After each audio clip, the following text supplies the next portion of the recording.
Novinari na različitim događajima ne propuštaju priliku da postave mnogobrojna pitanja gradonačelniku Siniši Malom. Tako je bilo i prošle nedelje. Šta su sve to novinari pitali našeg gradonačelnika i kakve su odgovore dobili, vidjet ćete u prilogu koji sledi. Parada ponosa je zakazana za kraj maja. Da li će biti održana i da li se može očekivati i vaše prisustvo? Parada ponosa jeste zakazana, a da li će biti održana ili neće, to zavisi prevashodno od stava odgovarajućih službi koji treba da kažu da li će se održati ili neće, a tad ću ja rešiti da li će biti prisutan ili neću. Tako da prejudicirali ste malo sa pitanjem. Da li ste da će ugovor sa Etihadom biti objavljen do 20. februara? Pa šta se to dogodilo? Šta vas sprečava? Ja sam rekao da će detalje oko ugovora sa Etihadom biti razmatrani na sednici Upravnog odbora 20. februara. Bili su razmatrani. Tada je donesena odluka da se ugovor objavi, kao što mi je rekao premijer Vučić, predsjednik vlade, rekao da će prvo biti objavljen ugovor sa Fijatom, pa onda sa Etihadom i to će se uraditi.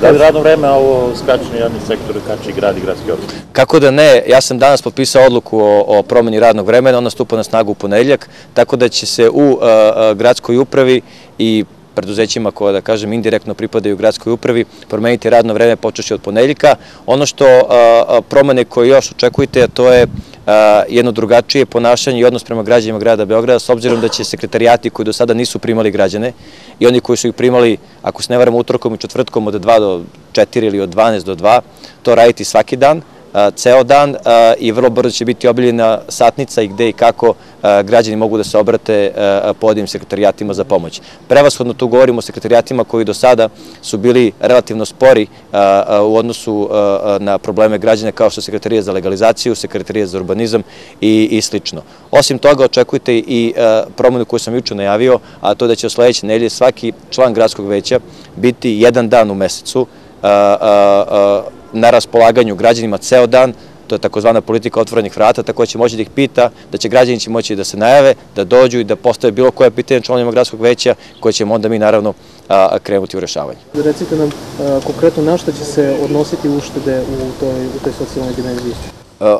Ja sam rekao i juče da je to je nešto što vam najteže pada generalno. Znači, ono što pokušamo da uradimo, pokušamo da budemo realni i da ono što imamo i koliko imamo potrošimo na pravi način. Ja sam juče identifikao i pokazao i pred televizijama mnoštvo zloupotreba koje se dešavaju, to je socijalna policija. Mi želimo to da sprečimo kako bi taj novac koji odlazi ljudima koje nema potrebe da odlazi, pokušali da usmerimo onima koji stvarno to treba. Mi pokušavamo da kroz budžet koji nas očekuje u junu mesecu rashode i troškove nametnemo u toj visini da trošimo samo onoliko koliko zarađujemo. Tako da uštedit ćemo na svim nivoima. Ja sam juče najavio smanjenje plata odbornicima grada i uštede u korišćenju službenih automobila, reprezentacijama, dnevnicama i svemu ostalome. Jednostavno, to su mere štednje koje moramo da preuzmemo. Grad Beograd, nažalost, jeste prezadužen. Ja mogu sada da vam pričam o policiji prethodnog gradonačelnika i prethodne vlasti, kogo god hoćete. To je jednostavno bilo nešto što nema logike da vi u ovom trenutku kao grad dugujete sada dospelih obaveza 10,1 milijardu dinara od koje nemate dakle da plaćate.